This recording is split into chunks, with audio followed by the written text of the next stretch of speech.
What's up, NKU? What's up, NKU? It's good to be here today. First of all, let me say thank you for inviting me out. Big shout out to my brother Andrew. I respect you, bro. No matter what, I respect you.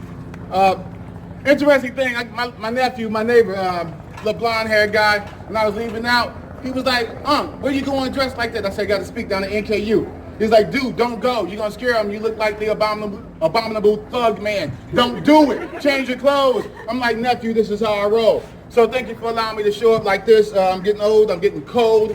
So I needed to dress warm. I came here today and I thought that I would share with you from a unique perspective of an African-American male who's had the privilege of being both a victim and a perpetrator. Yes, a victim and a perpetrator. Sometimes the truth just needs to be told. Peanut butter and jelly.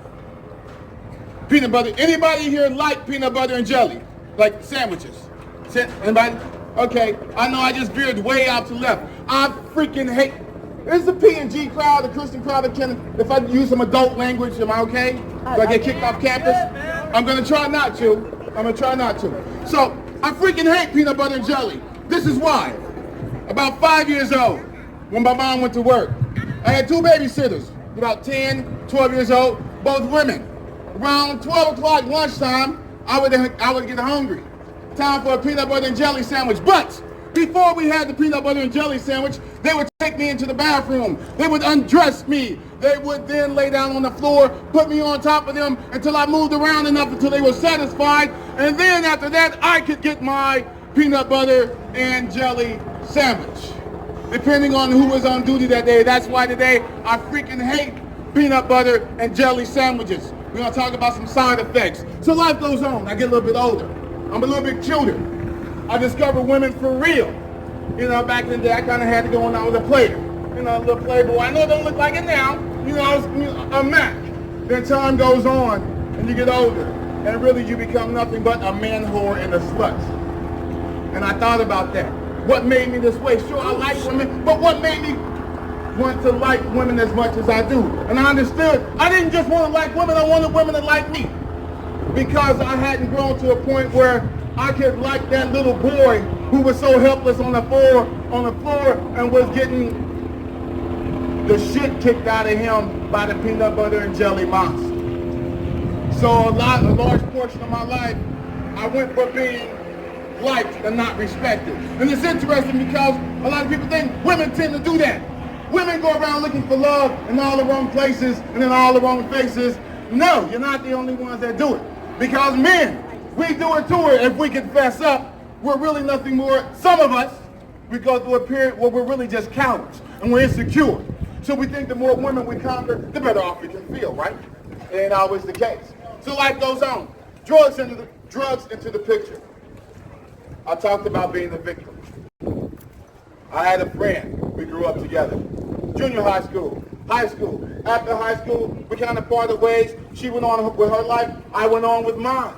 It was beautiful. Then we got connected. Found out she had got married, had 3 kids. Then she had got divorced. So we started hanging out together again. Next thing you know, my bout with addiction kicks in. I get clean and sober. A couple of years after I'm clean and sober, she pulls me to the side after me. Mind you, she didn't use, but she loved me enough to go to meetings with me. She pulled me to the side and she said, I need to share something with you. Okay, what's going on? She said, I want you to know a couple of years ago, you came to my house. You were drunk. You were high. You took advantage of me and you raped me. I said, no way. She said, yes, it happened. I said, why didn't you tell me then? She said, I didn't tell you because you couldn't handle it and you wouldn't have been able to hear it. You was a fucking dope fiend. You couldn't hear it. I said, well, why did you hang out with me? Why did you stay with me? She said, because I knew you before and I believed in you. I believed in who you were and I believed in who you could be. And she said, I waited so long to tell you because I wanted to make sure you had enough clean time. You had enough resources under your belt so that you wouldn't use it as an excuse to go back out and get high again and possibly do it to somebody else. And I thought to myself, wow, there's something about the power of a belief system. Believing in someone. Believing that someone can change. Which leads me to a question I asked a friend. Is there ever such a thing as a reformed rapist? I've never had that question asked, and I haven't thought to ask it until just now. I don't know if I can answer it. But if there's ever such a thing as reformed rapist, let me ask you, what does that look like to you? I think it's important because the next step after we go around talking about me too, because the shit happened to me too, then what? It's time for the healing process. And in my opinion, one of the things that has to take place, we need to forgive. We need to forgive ourselves for not standing up for ourselves possibly or putting ourselves in that particular situation. We need to, at some point, I'm not going to tell you how to do it, but I think it's important for the healing to begin and to be sustained that we forgive our offenders. I don't know exactly how that works.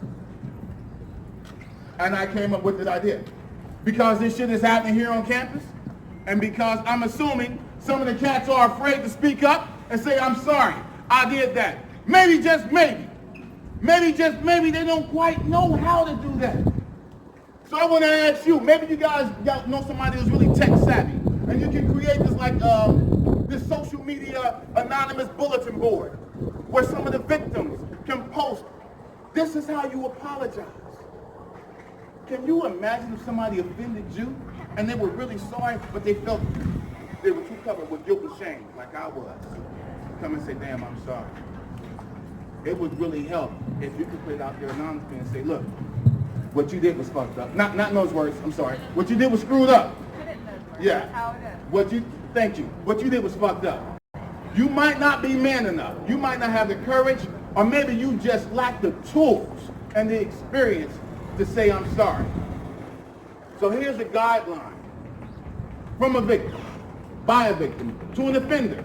This is how you fucking apologize. And it might be different in each situation. That's why I suggest an anonymous billboard. Put it out there for these cowards who are too afraid to apologize. And maybe, just maybe, they're not cowards. Maybe they just don't have the experience like I did. And they don't know how. The last thing I want to say is I don't want to get off into religion because this ain't the place for that. But I do believe spiritually there is something extremely special and particularly unique about victims.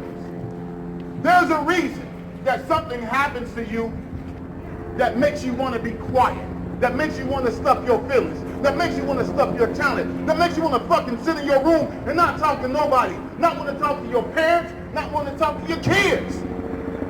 There's something special inside of you.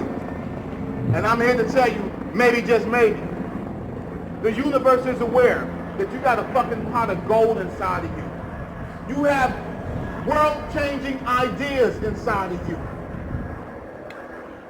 And maybe, just maybe, that's why something is inside you saying, don't you say that shit.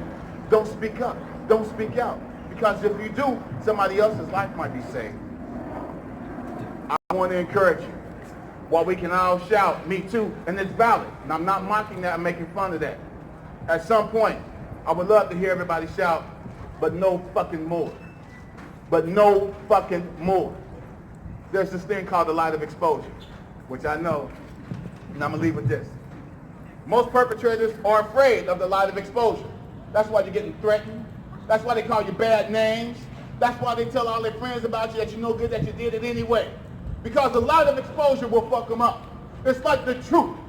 So I suggest today, and every day forward, men, women who are perpetrators, today is your day to apologize and to not offend again. Even if you choose not to apologize, today is the day we like to put you on notice. If you do that shit again, your name will be blasted all across social media. Because we're tired of being quiet. Not again. No fucking more. We're going to share your name, we're going to share your information, and you will be ousted. Not just outed, you will be ousted. Nobody will be able to protect you. We're calling you out. We're signaling you. Don't fuck around no more. Everybody is on probation for this particular crime. Thank you for allowing me to be here. Please forgive me for my language.